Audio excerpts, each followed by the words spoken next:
네, 안녕하세요. 김프로입니다. 추석 연휴 동안에 미국 증시가 4거래일 연속 상승 마감을 해줬습니다. 저점 대비 6.5% 반등이 나왔고요. 일단 두 가지 이벤트를 가지고 시장은 투자 심리가 급격히 개선이 되고 있는 것 같습니다. 첫 번째는 오늘 밤에 있을 CPI 물가지수 발표에 대한 기대감. 어찌됐건 전월에 나왔던 8.5%보다는 네가 낮게 나올 거 아니야? 라고 시장은 기정사실화하고 선반영되고 있는 상황이고요. 시장 컨센서스가 7.7%인데 8.5를 뭐 넘지만 않으면 이 사이에서 좀 발표가 되면 큰 뭐 충격은 없지 않겠느냐 싶고요. 혹시라도 7.7보다 하회 발표가 되면은 추가 상승도 충분히 가능하다라는 생각이 들 만큼 지금 시장 분위기가 예사롭지는 않습니다. 거기다 이제 두 번째로는 지금 시장이 다른 거 사실 다 필요 없거든요. 인플레 하나만 바라보고 있다고 해도 과언이 아닌데 전쟁 때문에 인플레이션이 생긴 건 아니지만 뭐 인플레에다가 기름을 부은 건 또 전쟁이 맞으니까 이 요소 하나가 사라질 만한 뉴스가 나온 거죠. 러시아 철군 뉴스가 좀 나왔고 푸틴 사임 요구가 뭐 이제 러시아 내에서도 뭐 빗발치고 있기 때문에 지금 전쟁 조기 종료에 대한 기대감이 나오면서 시장은 분위기가 완전히 급격히 변하고 있는 상황입니다. 그래서 이제 우리 증시는 쉬었으니까 미국 증시 따라가려면은 지금 뭐 가랑이 찢어지게 쫓아가야 되겠죠. 그래서 오늘 뭐 한 3%대 상승 나오지 않을까 기대를 좀 했는데 코스피가 일단은 2.74, 코스닥이 2.44, 뭐 요 정도면은 그래도 만족할 만하다. 그러면서 이제 1년 가까이 지속해오던 이 추세의 상단선을 계속 맞고 떨어졌잖아요. 여기를 이번에는 아마 돌파가 좀 이루어지지 않을까 기대를 가져도 좋을 것 같고요. 혹시라도 이제 오늘 밤에 물가지수 발표가 좀 뭐 잘못되면 어떡하냐 아니면은 물가지수 발표에 대한 기대감을 가지고 올랐으니까 발표 나오면서 또 급락하면 어떡하냐 뭐 이런 걱정 뭐 하시는 분들도 계실 것 같은데 저는 뭐 말도 안 되게 진짜 8.5%를 넘기는 발표가 나오지만 않는다라고 하면은 시장은 뭐 단기적으로 이제 매물이 좀 나올 수는 있어도 조정이 그렇게 깊을 것 같진 않아요. 저는 이 반등을 그냥 단순히 어떤 기술적 반등의 개념보다는 시장의 분위기가 확실히 바뀌는 중요한 상승이었다라는 쪽으로 좀 더 확률을 높게 보고 있기 때문에 조정이 좀 있더라도 이렇게 뭐 눌렸다가 다시 상승 기조 이어갈 수 있을 거라고 보여지고요. FOMC 회의는 뭐 이 전 방송에서도 많이 말씀을 드렸지만 잭슨홀 미팅 때 이미 매를 좀 맞아버렸기 때문에 FOMC 회의에서 뭐 지금 0.75 이상 금리 인상을 할 일은 어차피 없을 거니까 이 안의 수준에서 금리 인상에 대한 뭐 이야기가 나오면 크게 FOMC 회의도 문제없이 지나갈 거라고 보여지고요. 그렇게 되면은 11월 FOMC 회의 때까지는 시장은 좀 이렇게 안정적인 흐름을 이어갈 수 있지 않을까. 뭐 이제 기술적으로 보더라도 이렇게 보면은 역 헤드앤숄더의 형태를 그래도 좀 띄고 있어서 뭐 이제 삼중 바닥으로 바닥을 좀 잡은 게 아닌가 저는 좀 그렇게 보고 있습니다. 그리고 이때쯤 아마 방송이었던 것 같은데요. 제가 두 가지에 대해서 말씀을 좀 드렸었죠. 이때 미국 증시가 워낙 안 좋았었기 때문에 이 이제 박스의 중간값을 이탈해서 저점을 보러 가는 게 아니냐는 어떤 두려운 시선도 굉장히 팽배해 있던 상황이었습니다. 근데 저는 일단 중간값을 깨고 저점을 보러 가기보다는 이 박스 상단에서 우리 증시는 나스닥 대비 좀 그래도 강한 모습을 보여줄 확률이 60%, 박스 하단에서 놀 확률이 40%라고 본다. 그렇게 멘트를 좀 드렸었고, 혹시 박스 하단을 이제 중간값 깨고 박스 하단으로 들어가더라도 여기 이제 저점을 깨기는 저는 쉽지 않을 거다라고 말씀드렸고, 아마 이런 식으로 대바닥. 그러니까 이렇게 보면 깨고 내려가더라도 물가지수랑 FOMC 회의 지나면서 이런 식으로 대바닥이죠. 쌍바닥 이렇게 만들고 저점을 잡아갈 것으로 저는 생각을 한다. 그렇게 또 멘트 드렸었죠. 그리고 이제 9월에 아마 이런 이벤트들이 다 지나가면서 변곡점이 될 확률이 가능성들이 높다라는 말씀까지 좀 드렸었는데 일단은 제가 희망했던 부분, 기대했던 부분, 예측했던 부분대로 아직까지는 흘러가고 있어서 좀 다행입니다. 요날 되게 좀 무서웠어요. 아, 내 생각이 틀린 건가 하면서 요날 이제 살짝 깼거든요, 중간값을. 근데 이제 제가 정의원방에서도 765포인트는 지지를 해야 된다. 여기를 깨면 안 된다라고 말을 했었는데 수요일 날 진짜 딱 기가 막히게 765 지지해놓고 마감하더라고요. 그래서 웬만하면 얘가 여기를 지키려고 애를 쓰는 것 같은데 그런 느낌이 강했거든요. 근데 아무튼 다음날 반등 나왔고 연휴 기간 동안 미국 증시 급등해서 지켜주고 박스 플레이 하다가 10월쯤에는 한번 뚫어주겠구나라는 생각으로 일단은 시장을 좀 바라보고 있습니다. 네, 그럼 테마 한번 살펴보도록 할게요. 최근에 제가 방송하면서 어떤 뉴스나 재료를 가지고 테마가 형성이 됐을 때 이 테마는 해야 된다.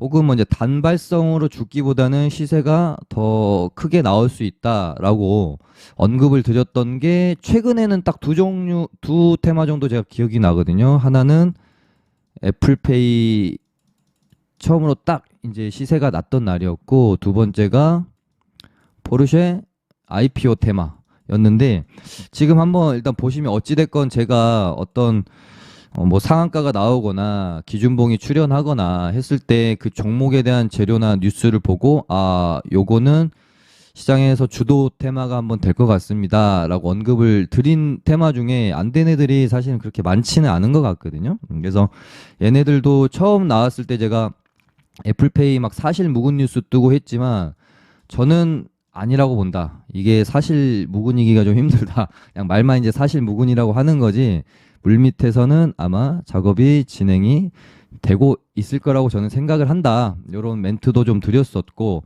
그리고 만약에 맞다면 얘네는 뭐 어설프게 뭐 50% 100%가 아니라 그 이상의 아마 시세를 낼 가능성이 크기 때문에 주의 깊게 봐야 된다라는 말씀 드렸고요. 최근에 포르쉐 IPO 테마 나왔을 때도 얘네는 일정이 있고 굉장히 큰 재료이기 때문에 종목 간의 순환매 또는 어떤 테마의 확산까지도 염두해 두면서 매매를 해보시면 좋을 것 같다라는 말씀 드렸습니다. 그래서 보시면은 지금 애플페이 처음에 이제 한국정보통신이 대장이었고 이때 당시 제가 한국정보인증이라는 종목을 설명을 드리면서 삼성페이를 우리가 한번 보면 되잖아요. 삼성페이 테마가 출연을 했을 때 한국정보인증이 바닥에서 얼마나 시세가 났는지 4,000원짜리가 뭐 한 2만 원 찍었으니까 일단 한 5배 났다라고 보면 되는 겁니다. 근데 이건 이제 기간이 좀 너무 길고 그래서 단기간으로 한 300% 시세가 났다. 그렇다고 이제 뭐 애플페이가 뭐 한국정보통신이랑 이루온도 뭐 2배, 3배 간다는 말씀을 제가 무조건 드릴 수는 없습니다. 왜냐하면 시장 상황은 항상 다르고 이 종목들에 관여하는 세력의 마음인 거지 어떤 A라는 재료가 나오면 이 재료는 무조건 3배를 가고 이렇게 정해진 공식이란 거는 주식시장에서 존재하지 않기 때문에 애플페이도 역시 뭐 삼성페이 테마처럼 몇 배 간다라는 말씀을 제가 드릴 수는 없지만 그래도 확신할 수 있는 거는 충분히 단기 스윙이라는 관점 안에서 먹을 구간은 줄 수 있다. 우리가 보통 이제 단기 스윙이라고 하면은 그래도 단타로 3% 5% 먹고 들어가지는 않잖아요. 최소한 한 10%에서 조금 그래도 크게 보면 한 50% 내에서 우리가 이제 단기 스윙 혹은 스윙 매매로 접근을 하곤 하는데 요 정도 먹을거리는 충분히 줄 수 있다라고 처음 한국정보통신이 상한가가 나온 날 말씀을 드렸습니다. 그러면 우리는 항상 어디를 가장 매수 맥점으로 삼아야 되냐면 어떤 테마가 형성되고 1차 파동이 나오고 1차 파동의 눌림목 그리고 나서 2차로 넘어가는 이 구간이 사실 단기 스윙 하시는 분들한테 제가 말씀드릴 수 있는 팁으로는 가장 쉬운 구간이다. 이 추가적으로 상승할 수 있는 테마를 고른 다음에 이 테마가 1파동이 나오고 눌림의 구간에서 모아가서 2차 파동을 먹는 이런 매매를 하셔야 단기 스윙으로는 가장 좀 뭐 쉽기도 하고 확률도 높기도 하고 저는 그렇게 좀 말씀을 좀 많이 드렸죠. 그래서 뭐 한국정보통신으로 말씀을 드리면은 뭐 사실 뭐 이런 구간일 수도 있고 여기서 이제 페이크가 한번 나왔기 때문에 조금 힘든 구간이 됐을 수는 있겠지만은 어찌됐건 넓게 보면 뽑고 죽이고 2차 파동이 지금 이제 나오고 있는 상황이라고 보시면 되는 거고, 그다음에 이등주였던 이루온이 의미 있는 이런 박스의 어떤 저항 구간을 돌파 시도를 해오면서 대장으로 치고 나가려고 하고 있는 상황입니다. 이게 이제 종목 간 순환매가 도는 과정에 있죠. 1등주였던 한국정보통신이 단기간에 시세가 많이 났기 때문에 조금 쉬는 동안에 테마는 힘이 있으니 누구라도 가야 되는 거죠. 그러니까는 시세가 비교적 덜 났던 2등주인 이루온이 이제 내일 아마 대장으로 치고 나갈 거라고 보여지고요. 뭐 물론 오늘도 대장이었지만, 그래서 일단 여기 시간에서까지 올라가지고요. 여기 이 가격대 3,800원대 될 것 같거든요. 요 가격대까지 이제 내일 넘겨서 시작을 하면 요 구간에서는 비교적 요 안에서보다는 가볍게 움직일 확률이 높을 거고, 뭐 그렇다고 해서 내일 바로 뭐 기준봉을 뽑아주지는 않을 수도 있어요. 최근에 뭐 이런 식으로 움직일 수 있습니다. 뭐 삼기나 이런 애들 갭 띄우고 한 번 쳤는데 이제 음봉으로 꽂은 다음에 다시 이렇게 돌아 나가는, 뭐 어쨌든 어떻게 갈지는 모르겠지만 이로는 여기를 이제 뚫어놨기 때문에 쉽게 죽지는 않을 거다. 이 구간 안에서 뭔가는 그래도 한 파동 하나 정도는 이루어지지 않을까, 그런 생각으로 한번 접근을 해보시면 좋을 것 같고요. 애플페이는 이제 12월 달에 실질적으로 도입이 되니까 12월까지 또 재료에 대한 기간도 충분히 남아있고, 그래서 아무튼 뭐 눈여겨봐야 할 주도 테마다 그렇게 봅니다. 그리고 바로 이제 포르쉐 IPO도 제가 말씀드린 뭐 그대로 어떻게 보면은 흘러가고 있습니다. 코리아 FT가 처음 상한가가 나왔던 날, 이거는 제가 방송에서 오랜만에 말씀드리는데 얘네는 주도 테마 될 확률이 높다. 그러면서 제가 주도 테마의 두 가지 조건으로 말씀드렸던 게 있죠. 물론 이제 뭐 거래 대금이나 이런 부분들도 다 맞지만 그래도 이제 어떤 종목의 확산, 한두 종목으로 끝이는 게 아니라 나도 포르쉐 IPO 테마야, 나도 포르쉐 IPO 테마야 하면서 종목들이 확산되는 것, 그리고 1등주, 2등주, 3등주 간에 이게 종목 순환매가 도는 부분들, 이런 부분들이 충족이 됐을 때 주도 테마로 자리매김을 하는 거거든요. 그래서 코리아 FT가 1등주였고 2등주가 3기였는데 코리아 FT 대장하고 3기 이날 대장, 또 이날 대장했고 오늘은 또 예선테크가 대장을 하면서 상한가, 얘도 엄청 강하네요. 그래서 이렇게 이제 세 종목 정도 보시면 될 것 같고요. 물론 이제 진짜 강한 테마는 3등주, 4등주, 아니 4등주, 5등주, 6등주까지도 순환매가 도는 경우가 있는데, 예전에 뭐 이제 뭐 사료주나 뭐 식량난 테마나 전쟁 테마나 요런 애들이 이제 제가 방금 말씀드린 뭐 진짜 5등주, 6등주, 7등주까지도 막 순환매가 도는 관점이라고 하면 지금 이 포르쉐 IPO 관련주가 그 정도인가라고 보고 있지는 않습니다. 뭐 전쟁 테마나 식량난 테마 정도로까지 보고 있지는 않아요. 그래서 지금 4등주인 뭐 세아메카닉스, 5등주인 뭐 임팩 얘네들까지 뭐 순환매가 돌지는 조금 모르겠습니다. 그러니까 물론 이제 추가 상승은 나올 수 있는데 얘네들이 대장을 하면서 막 뭐 또 장대 양봉을 뽑느냐 이런 부분을 이제 말씀을 드리는 거죠. 근데 그렇게 보기에는 뭐 이제 5등주, 6등주, 7등주까지 돌 만한 그 정도는 또 아닌 거는 같고, 그래서 일단은 코리아 FT랑 예선테크랑 3기 정도 뭐 보면서 테마에 대해서 뭐 접근을 좀 해보시면 좋을 것 같아요. 뭐 자동차 부품주, 배터리 관련주들 너무 잘 나가고 있죠. 뭐 미래나노텍도 보시면은 1파, 2파, 3파. 아마 여기서 이제 오버슈팅이 한번 나온다라거나 하면은 단기적으로 조금 이제 고점 확률도 있어서 이제 얘는 조금 조심할 필요도 있겠죠. 네, 뭐 지하이텍, 네, 뭐 캠트로스는 저는 아직 조금 파동이 남아 있다라고 보고 있거든요. 지금 단기 과열을 얘가 이제 피해 가려면 1, 2, 3, 4, 5, 6, 7, 7거래일이고 한 3거래일 정도 이 안에서 조금 더 롤링이 이루어지다가 뭐 단기 과열 피하고 요 고점을 전고점 뚫어내는 파동이 나올 수도 있기 때문에 한번 캠트로스도 뭐 지켜보시고요. 뭐 다 좋습니다. 2차 전지 너무 좋고. 포스코 케미칼도 얘는 이제 같이 봐야 됩니다. 미래나노텍이랑 포스코 케미칼이랑. 얘도 한번 언급 드렸었죠. 포스코 케미칼도. 여기서 이제 얘가 안 꺾이면 얘는 이렇게 가다가 한번 오버슈팅 나온다고. 그런 식으로 이제 흘러가고 있는 상황이고요. 폐배터리도 성일하이텍이랑 세비캠이 단기간에 너무 많이 올랐어서 얘네가 조금 몸을 사리고 웰크론한텍이 치고 나오는 모습이어가지고 웰크론한텍 여기 전고점 돌파로 갈 거는 같은데 일단 맞고 눌렀다가 이렇게 돌파를 또 해줄지 이 부분 한번 지켜보시면 재밌을 것 같다라고 멘트를 좀 드렸었죠. MPC는 아직까지는 조금 이제 약합니다.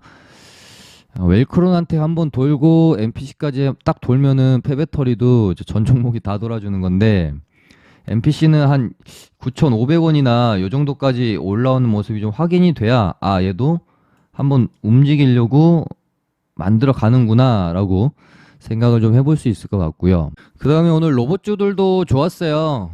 일정은 일단 하나 소개해 드릴게요. 9월 30일, 정확히 30일은 제가 아닌 걸로 아는데 9월 말쯤으로 좀 수정을 하겠습니다.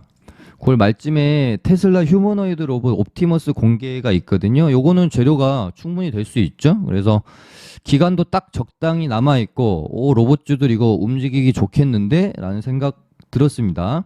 근데 뭐 이미 유일로보틱스에 대해서는 제가 말씀 많이 드렸죠. 요때 상한가가 나왔던 날부터 제가 얘가 이제 바닥에서 요렇게 급하게 올라왔기 때문에 상장 당시에 고가인 32,700원을 뚫긴 뚫어줄 건데 얘는 뚫긴 뚫어줄 건데 바로는 못 뚫고 굉장히 오랜 기간 동안 부침이 있을 것이다. 그러다가 아마 뚫어줄 것이다 라고 제가 이때 멘트를 드렸습니다. 그리고 나서 지금 이렇게 진행이 됐어요.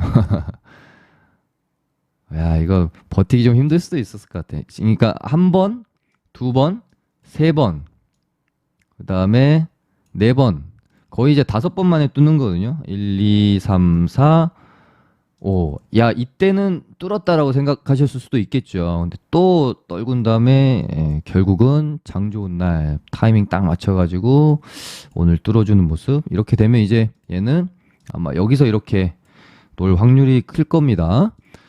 최근에 G2 파워랑 좀 느낌이 비슷하다는 생각도 좀 들긴 하는데 얘는 이제 뭐 모증 이슈 때문에 이런 정도의 급등이 나왔었던 거고 얘도 이제 여기 뚫으려고 얼마나 부침이 많았는지 한번 보세요. 한 번, 뭐 두 번, 뭐 세 번, 뭐 네 번, 뭐 5번 이렇게 이제 이 상장 당시에 고가를 놓고 드리블링을 하다가 이렇게 이제 뚫어졌거든요. 뚫고 나서 이렇게 이제 날라갔고 유일로보틱스도 좀 심상치 않아 가지고요. 일단 여기를 이제 뚫어놨으니까 여기를 뚫어놨으니까 완전히 이제 가격의 레벨이 여기서 이제 이렇게 바뀌는 겁니다.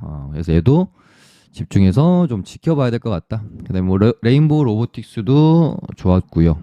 아무튼 로봇주는 말씀드린 뭐 일정 해가지고 뭐 다른 뉴스로 보낼 수도 있고, 근데 어찌됐건 테슬라니까 요거는 충분히 재료가 될 수도 있다라는 생각이 들더라고요. 그 다음에 우크라이나 재건주들이 이제 전쟁 종료 기대감 때문에 오늘 급등이 나왔고요. 데모가 뜬금없이 대장 역할, 그 다음에 현대보다인 뭐 SY, 해인 이런 순으로 일단 반등이 나와줬고, 저는 이제 얘네들을 보기는 보고 있었거든요. 근데 그 좀 시점 자체를 이런 타이밍이 아니라 예를 들면은 여기서 이런 식으로 만들어 가다가 이런 구간에서 하방 경직이 확실히 일어나면은 한번 모아가 볼까 생각을 좀 하고 있었던 테마인데 이제 뉴스가 나와 버리니까 일단은 생각했던 타이밍이 아닌 상황에서 땡기는 모습. 얘네도 일단 뭐 재료 자체가 뭐 소멸이나 단발성으로 끝나기보다는, 물론 이제 차트의 위치 자체는 사실 뭐 그렇게 좋진 않잖아요. 시세를 한번 충분히 내고 난 다음에 어떤 바닥 구간에서 올라오는 상황이라서 조금 이제 애매하긴 하나, 그럼에도 불구하고 좀 재료 자체가 너무 이제 좋으니까 종목들도 그 재건주들은 끼들도 다 좋아서 지켜볼 필요는 있겠다라는 생각이 들어요. 그래서 또 여기서 또 모르잖아요. 여기서 요렇게다가 한 번만 쏘면은 또 어느새 전고점 넘겨버리니까 일단 조금 더 지켜는 봐야겠다. 이제 얘네들이 좀 강세를 보이니까 같은 뭐 건설 관련 이제 테마인데 네옴시티는 좀 약세를 보이고 얘네는 단기간에 그래도 좀 많이 올라왔기 때문에 조정이 나와야 되겠죠. 근데 한미글로벌이 시간에서 4% 올랐네요. 근데 얘네는 약간 뭐라고 표현할까요? 시속 게임 할 가능성이 큽니다. 그러니까 같은 업종이다 보니까 두 가지 테마가 같이 가긴 좀 힘들 수가 있어요. 그래서 얘네가 강하면 얘네가 좀 약하고 얘네가 강하면 얘네가 좀 약하고 그럴 가능성이 좀 있겠다. 그리고 뭐 지금까지는 좀 시장에서 핫한 테마들을 살펴봤고요. 지금 조금 덜 주목받고 있는데 심상치 않아 보이는 테마 중 하나가 지금 저출산, 양육정책 종목들이거든요. 그래서 아가방 컴퍼니랑 뭐 제로투세븐 두 종목 일단 보고 있어요. 아가방 컴퍼니가 요날 이제 상한가가 일단 나왔었고 일단 딱히 한 거는 없잖아요. 상한가 뽑고 나서 그러고 나서 이렇게 이제 박스권 흐름 지속이 되고 있는 상황. 여기서 이제 요 구간을 뚫는 요런 어떤 상승이 한번 나와주면 2차 파동으로 넘어가게 되는 거겠죠. 그 다음에 태조이방원을 좀 봐야 되는데 지금 방송 시간이 너무 좀 길어져서요. 좀 짧게 하고 어찌됐건 지금으로선 얘네들을 판단하기가 조금 힘듭니다. 완전히 뭐 무너지면은 좀 힘든 구간으로 가겠구나 아니면은 어떤 뭐 고점 시그널이 좀 나왔구나라고 판단할 텐데 현대에너지 솔루션 보면 또 그런 것도 아니고요. 장중에 마이너스 7%까지 떨어졌다가 지금 도지 마감했거든요. 근데 다른 종목들 보면은 또 조정이 좀 필요해 보이는 것 같기도 하고 현대에너지만 보면은 한번 딱 치고 마무리될 것 같기도 하고 좀 애매한 구간이다. 근데 이제 그 말씀은 좀 드렸었죠. 방송에서 제가 요때쯤인가? 태조 이방원은 바닥 대비 너무 지금 많이 오른 상황이어서 혹시 여기서 추가 상승이 한 번 정도 더 나오면 거기가 고점일 확률이 좀 높아서 리스크 관리를 좀 하시면서 보시는 게 좋을 것 같다라는 말씀 드린 적은 있었습니다. 네, 그러고 나서 요날 이제 목요일 날 상승이 나왔는데 저는 이거를 고점으로 보긴 조금 부족해서 만약에 한 번 정도 더 양봉이 나오면 이거는 고점으로 봐야 되겠다라는 생각을 갖고 있었거든요. 근데 오늘 시장이 1.6%갭 뜨는데 얘네가 갭이 안 뜨는 거예요. 그래서 이거 찝찝하다라는 생각을 좀 가지고 있었거든요. 근데 아니나 다를까 차익 실현 매물이 나오면서 음봉이 길게 떨어졌다가 근데 또 이거를 또 말아 올리고 도지 마감을 해서 좀 애매한 상황입니다. 판단을 좀 일단은 보류해야 될 것 같아요. 근데 분명한 것은 지금 현대에너지 솔루션을 제외한 다른 종목은 힘이 조금 이제 부족해 보이는 것도 사실이어서 특히나 이제 뭐 방산돈을 매물이 좀 많이 나오긴 했죠. 그래서 태조 이방원도 이제는 뭐 아무거나 갖고 있는다라고 해서 수익을 낼 수 있는 구간은 좀 아닐 수 있어요. 저점 대비 모든 종목들이 너무 많이 올라왔기 때문에 그래서 태양광에서 현대에너지 솔루션이랑 지금 뭐 방산 쪽에서 현대로템 요 정도만 좀 놓고 보시는 게 좋지 않겠느냐라는 생각이 듭니다. 현대로템도 딱 여기까지 파동 나왔던 요 부분까지 하락이 나왔다가 여기 찍고 일단은 꼬리를 길게 달아놨는데요. 여기서 다시 이런 식으로 만들어 가는지 봐야 될 것 같습니다. 얘도 아직은 1파, 2파라서 3파까지 저는 가능하다라고 보는데 조금 더 지켜볼 필요는 있겠어요. 얘도 근데 뭐 그때 말씀은 드렸습니다. 이렇게 나왔을 때 여기서 바로는 못 갑니다. 엄청난 가격 조정이라기보다는 굉장히 고생스러운 조정 구간이 아마 있을 것이다. 박스권으로. 그런 다음에 아마 굉장히 지치게 한 다음에 3차 파동으로 넘어가지 않겠느냐라는 말씀을 드린 적은 있었는데 일단 조금 더 지켜볼 필요는 있겠네요. 네, 아무튼 태조 이방원은 하루 이틀 정도 시장이 추가 상승이 더 나오는 와중에 얘네들이 어떻게 움직이는지 그 부분 조금 더 보고 판단을 해야 될 것 같습니다. 네, 오늘은 이만하도록 하고요. 좋아요 많이 눌러주시고요. 무료 리딩방 참여 원하시는 분들은 카톡 주시면 초대드리도록 하겠습니다. 감사합니다.